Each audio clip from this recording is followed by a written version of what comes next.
Hey everybody, it's Shelly Kramer from V3 Integrated Marketing. I'm here today for this week's edition of V3 Live. I'll warn you in advance, I am on vacation at the beach and we decided to power through this. So if there are any glitches or anything, it's all my fault. Today I'm so thrilled to have as my guest my good friend Ric Dragon. He's the CEO of a company called Dragon Search. They're located in New York. And I've known Ric forever. Ric is actually the author of a book called Social Marketology, and for me it is an absolute primer for how to do social and how to do social as part of your integrated marketing strategy right. So I was really excited to have him as a guest today. And hi Ric, welcome. Thank you. Well, good to be here. Great to have you. And you're wearing my favorite color, which is orange. Well, I did that on purpose. You did that. I like it. I like your graphics here. I love it. I love the way you think. Okay, so what we're going to talk about today is we're going to talk about social media. Shocker. But I think a lot of times what I find, and I know what you find, Ric, is that when people are going down the path of, we have to do social media, they don't really understand that that's a big animal. And the reality of it is that I think many people think when they think of social media, they think of social media community management, which is day-to-day management of social across channels. Well, that's just one tiny bit of the social media equation. And if you want to be able to use social to derive any business value, you have to understand that it's about much more than that. And you have to understand that so there's some distinct modes that comprise different kinds of social, and that's what we're going to talk about today. And then we're going to talk about how you can use some of those and where they fit best in terms of delivering value. So let's just jump right in, Ric, and maybe talk a little bit about what those 5 modes are, what those 5 approaches are. Sure. Well, so, and by the way, where they came from was a lot of deep work on our part here and what we've been up to. And we started to really figure out, wait a minute, what we call social media over here isn't at all what we're doing over here is social media. And when we started to break it down into buckets, we found this pattern that existed. So the first is simply what we call brand maintenance. Brand maintenance is when you go out and you have your Facebook page, you have your Twitter account, you're doing those things, you're listening, because isn't that what everybody says about social? Listen, listen, listen. You've got to be listening. So you're doing your listening, and you're probably responding to customers. Now, if we extend this a little bit further, when you really talk about that mode of working, it's the ideal place for companies, let's say, like American Airlines or Citibank, where you're very focused on your large customer base. So you're doing that interaction with customers online. The second is community work. That can include internal brand ambassador programs, employee programs, external brand ambassador programs. It could do with affinity groups. So that if you're selling, something having to do with pharmaceuticals, well, gee, maybe you're in a community over here of pharmaceutical decision makers, doctors or something. So you're focusing on a particular community and really working within the boundaries of that community. The third is thought, for lack of a better phrase, thought leadership, reputation management, what we call today content marketing, all of that, where you're really becoming an authority in your own right in some form or another by being the center of influence. Then there are influencer programs. That's the fourth. And that's where basically you're trying to find who are those most important people to your industry, to your brand. Who are they? Let's identify them. And basically, for lack of better words, you stalk them, right? It's professional stalking. Right. Or another phrase that we use to describe it is PR. It's old school PR. That's what old school PR guys did. They went out and they found the right journalists, the right influencers, and they took them to lunch or whatever. We can do that through social. It's old-fashioned relationship building. Exactly. Right? Exactly. Yeah. And then the fifth mode is what we've dubbed the big splash, because it is about making a splash. It's those viral campaigns. It's what, like Old Spice campaign, with Isaiah Mustafa was. Right. It did wonders for getting a lot of attention. It didn't build community. It wasn't really, it didn't make Old Spice an influencer per se, but boy, it got a lot of attention. So that's the fifth mode.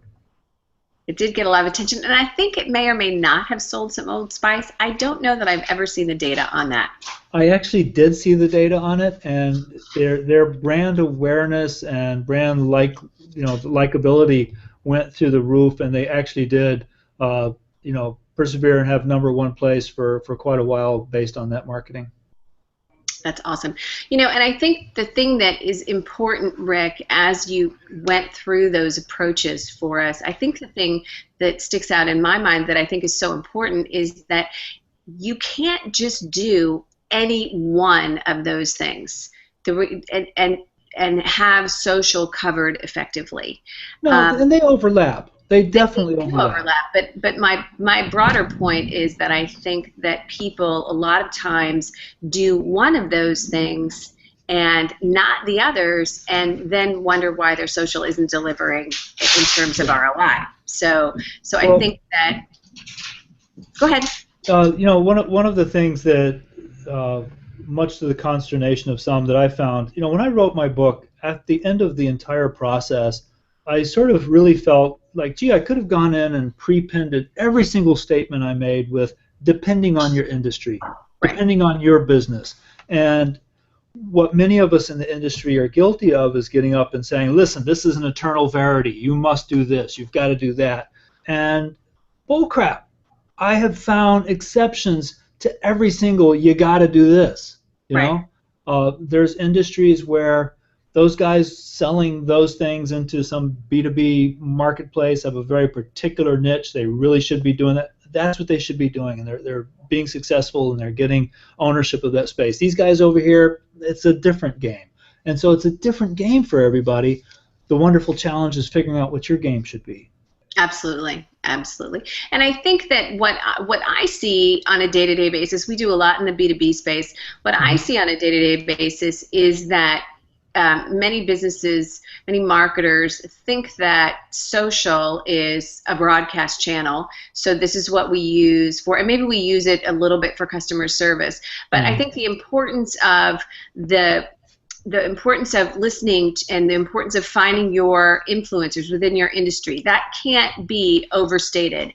The importance of producing the right kind of content that can be used in social media channels that has the intent of converting, driving somebody to a website, driving somebody to a landing page. If you don't have those things in place that are connecting what you're doing in social to real business goals, then all the money that you're spending and all the time that you're spending in social is not going to deliver any value. So I think from a marketing standpoint, what I want marketers to walk away from this conversation with is an understanding that you can't just do a little bit and expect value. To deliver much ROI. And today relationships are created with information, and that information is your content. We spend as much time from a social media standpoint for our clients, we spend as much time crafting messaging and writing messaging to be shared on LinkedIn, to be shared on Twitter, to be shared on Facebook, strategic messaging, as we do on writing corporate blog content, or writing messaging for website content or landing pages or whatever. So there's not an easy button, and you really have to be thinking about these things. And say you're creating the right kind of content and you're using social in kind of a legitimate way, but you haven't made any effort to find out who the influencers are in your industry and who your target audience is and who your competitors are and what they're doing, well, that's a huge part of the equation. So they all have to work together, and there's not really one component that's any more important than the other, don't you think? Again, depending on the brand. Yeah. Depending on the brand. I've been studying brands in this space for a long time in regards to social, just as you have.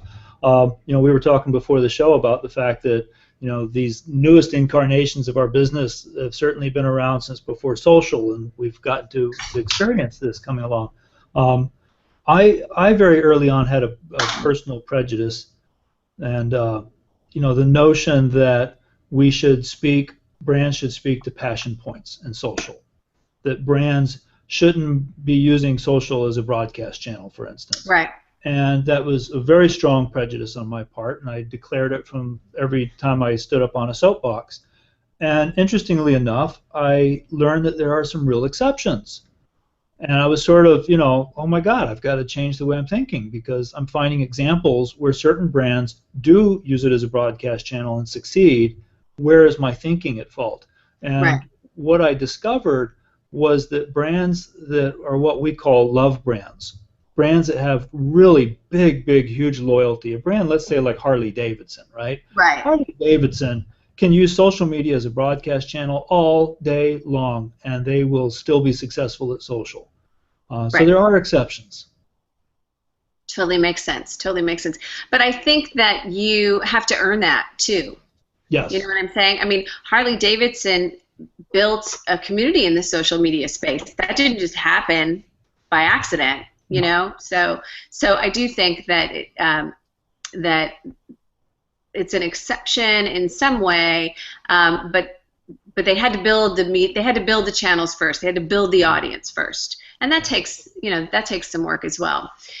So what I want to talk about now is I want to talk a little bit about, so how do you determine, the Harley example is a great example. Let's maybe talk about a couple different case studies and talk about, okay, well, here's one example and here's how we determined the right mix for this particular client or this particular vertical or something. I think that would be really helpful.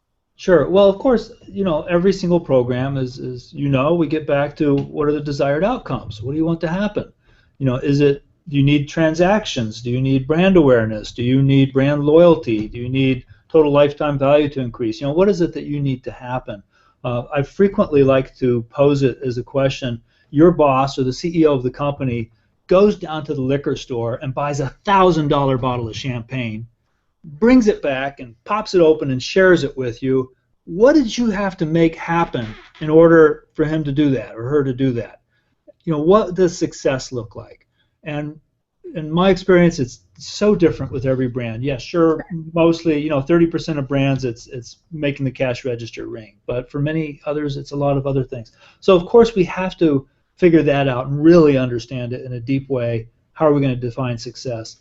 Once we do that, then we could sort of look at, by understanding case history, what we know has worked in various industries, that, oh boy, this approach over here, the influencer approach or the thought leadership approach, those can really bring in those results. How about if we experiment and do a mix? Just like traditional marketing, where you mix across a lot of different media and channels in order to mitigate risk, and because you get more effectiveness from a certain channel, so you don't want to put all of your money in billboards, because after a while you get diminishing returns. You're going to spread that money out. The same thing with those approaches. Depends on your budget, how much you're able to invest in social. If your investment is low, you may have to choose one of those approaches and really focus like crazy. If you have a larger budget, you may decide to try out like 3. We frequently use a tool where we do a percentage base. So I might say, listen, let's spend about 25% of our budget on brand maintenance, 50% on thought leadership, and we'll do the other 25% on an influencer program. Now, what's great about that type of planning is I can create a little chart and bring it into the CEO and say, listen, this is what we're thinking is our approach to social. What do you think? He may tweak it, but ultimately we get his or her buy-in, and it can help us create, craft a social strategy that the C-suite buys in with. Mm-hmm. Yeah, we do that too. That's exactly how we approach it. Yeah. So that makes perfect sense. Cool. All right. Okay, so, it's this is kind of a follow-up of my last question, but I think that what I find is really helpful, so I'm going to throw you under the bus. Talk to us about something specific. Okay, so yeah, it's great, but here's what we did for this kind of client. Sure. And so give me, and I always love when I do this because I haven't prepared you in advance. But you're a marketer. You can think on your feet. So I think sometimes, we can talk about these things in generalities, but I think what really helps our audience is to say, okay, here was my challenge. This is the kind of client I had. This is the kind of budget I had. This is what we did. and here's what happened. Sure. Well, so the brands we work with tend to be a lot of B2B brands. They're large companies that you've never heard of, but they're running the world. Sure. Right? They're my favorite types of brands. They're very, very important. Yep. And with many of those B2B brands, we're heavily invested in the thought leadership component of things. That usually when you're working with B2B, there's a disparity of knowledge.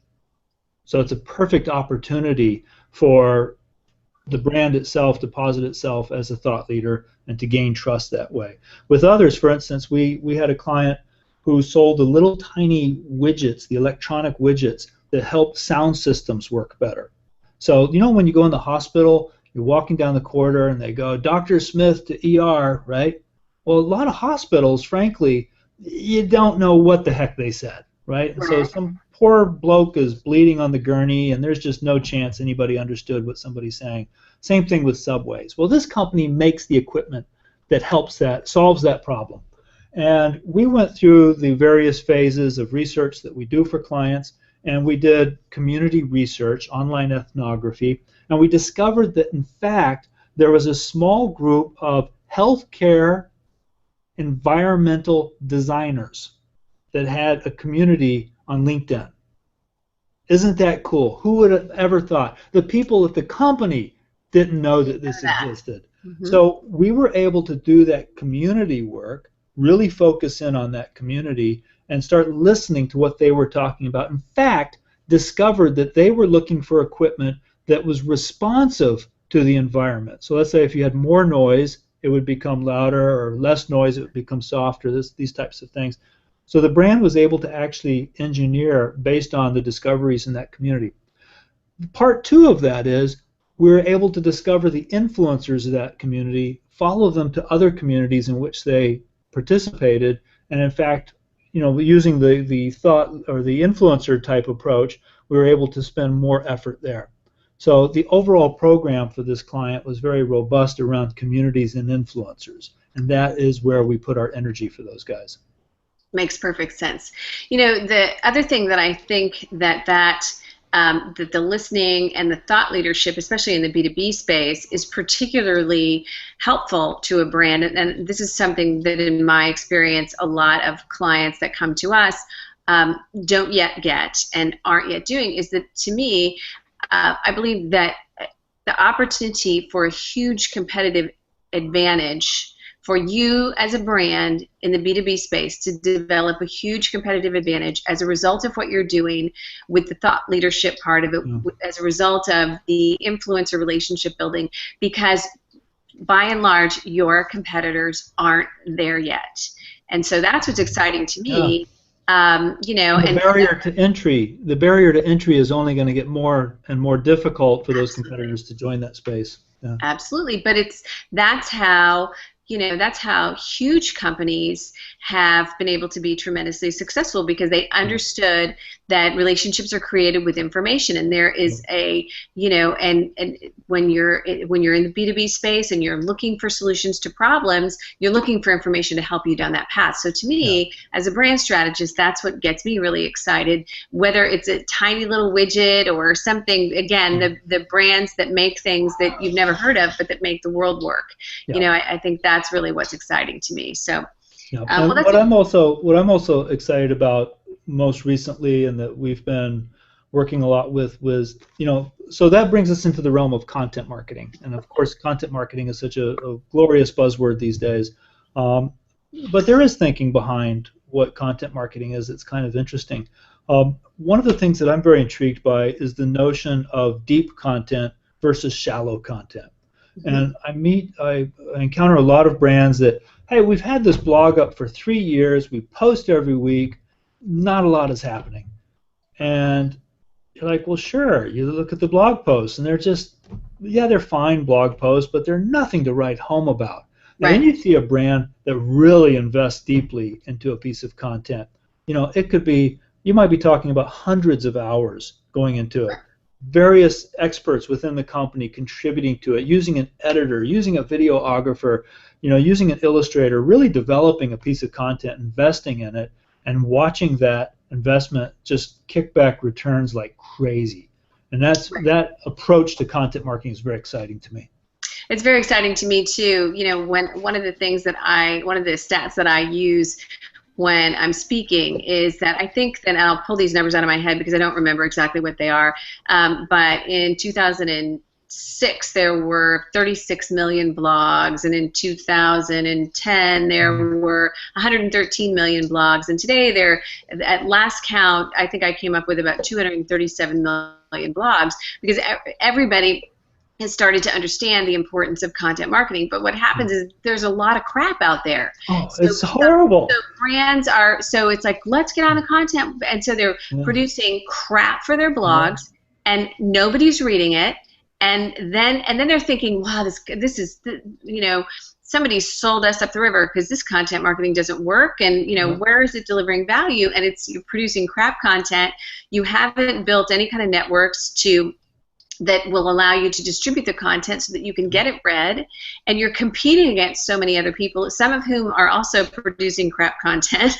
So that's where the deep content, or the white papers, or the case studies, or the looking at all the different kind of rich media that you could be using that can inform and educate your customers. I think that's really where it's what excites me. That's where people are leaving so many opportunities on the table, and I think that's important.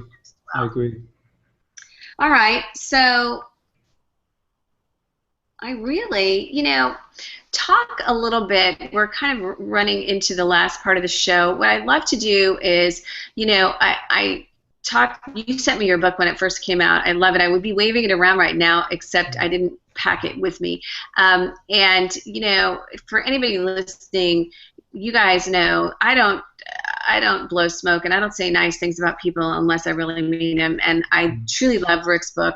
I think it is well beyond, it's not a beginner's guide to anything. It is for people who are serious about the integration of social into their business operations. And maybe if you can just talk for a couple minutes about the book and about what people can expect from it, because what I would love is people to walk away from this going, oh my God, I like that guy, I need to buy his book. Well, in many ways, it's not rocket surgery. Like yourself, we've been in this business a long time, and coming out of the web and application development world, we knew early on that if we were not process improvement methodology oriented, that if we weren't thinking about how, like using tools like Six Sigma or capability maturity model, if we weren't doing that, we were going to lose our shirts in the application development world.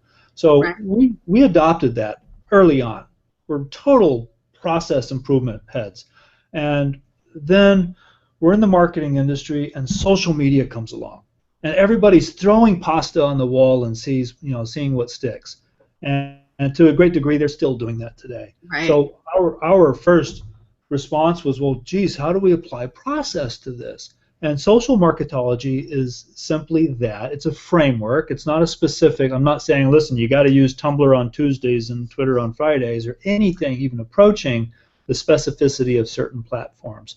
But how do we even determine what platforms we should play in? There is some good work around that, of looking at design patterns in social platforms.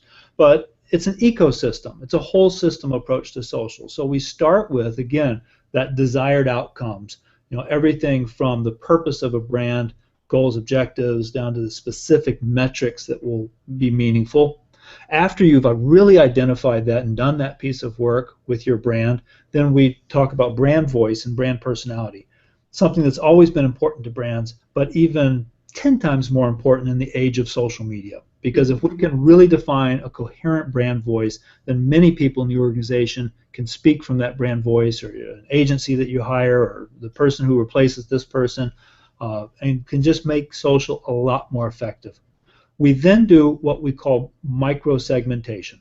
So unlike traditional marketing segmentation where, gee, it's soccer moms in Westchester who've gone to college for 8 years and have 2.5 children, we really dive deep into very specific communities, a lot like that example I gave you of the healthcare environment designers. But, like on behalf of a music client, we got down to the specificity of people who liked world music and went Zydeco dancing on Thursday night at Berklee College of Music. That's a micro community that then you can target through social media.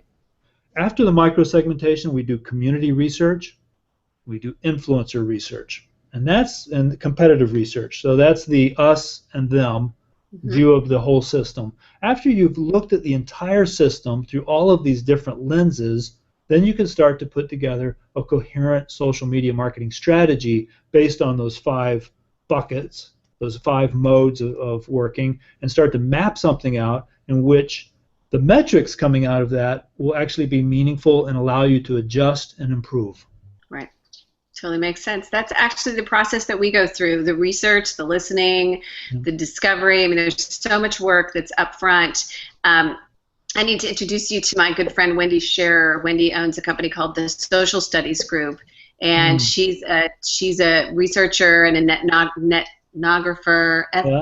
Yeah. Anyway, she's brilliant, and she was on the show a couple weeks ago, and so she's somebody you should definitely know because she helps us a lot with a lot of the work that we do. But so it's all that work up front before we go down the path, because that's what drives the strategy. And unless you want to throw your money away, that's the way to go. Exactly. Well, my friend, thank you so much for being with us today. You've been awesome. Thank you for having me. Absolutely. We need to do a better job of getting together more often. Well, I appreciate your taking time away from the pool to chat with me. Well, it's raining.